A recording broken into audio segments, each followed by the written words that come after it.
मीरपुर खास में सिंधियाना news network की रिपोर्टर सिद्दीक सागर मूजिब गुड्स ट्रांसपोर्ट यूनियन मीरपुर खास पारा चूंड मुहिम के सिलसिले में एन 211 ऐं पीपी उम्मीदवार पीर आफ्ताब हुसैन शाह जिलानी ऐं PS 45 के उम्मीदवारनि हरिराम किशोरी लाल के एजाज़ में एक कॉर्नर गजाणी जो एहतमाम किया वियो। कॉर्नर गजाणी में आमद के मौके ते मेहमाननि मथां गुलनि जी वर्खा करे शानदार इस्तकबाल किया वियो।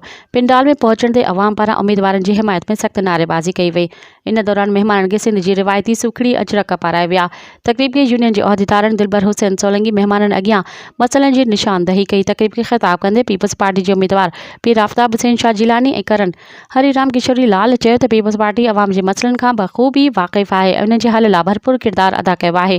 हुन चयो त अवाम जे मसइलनि के तरजीह बुनियादुनि ते हल कयो वेंदो। 3 फरवरी ते पार्टी चेयरमैन बिलावल भुट्टो ज़रदारी अवामी राब्ता मुहिम के सिलसिले में मीरपुर खास में जलसे आम के खिताब कंदो ऐं अवां वध खां वध शिरकत करे जलसे के कामयाब कराइंदा। हुन चयो त 8 फरवरी ते अवां पंहिंजे फैमिली दोस्तनि ऐं अहबाबनि सां गॾिजी पोलिंग स्टेशन ते पहुची वोट जो इस्तेमाल करे तीर ते ठप हणी PP जे उम्मीदवारनि के कामयाब कंदा।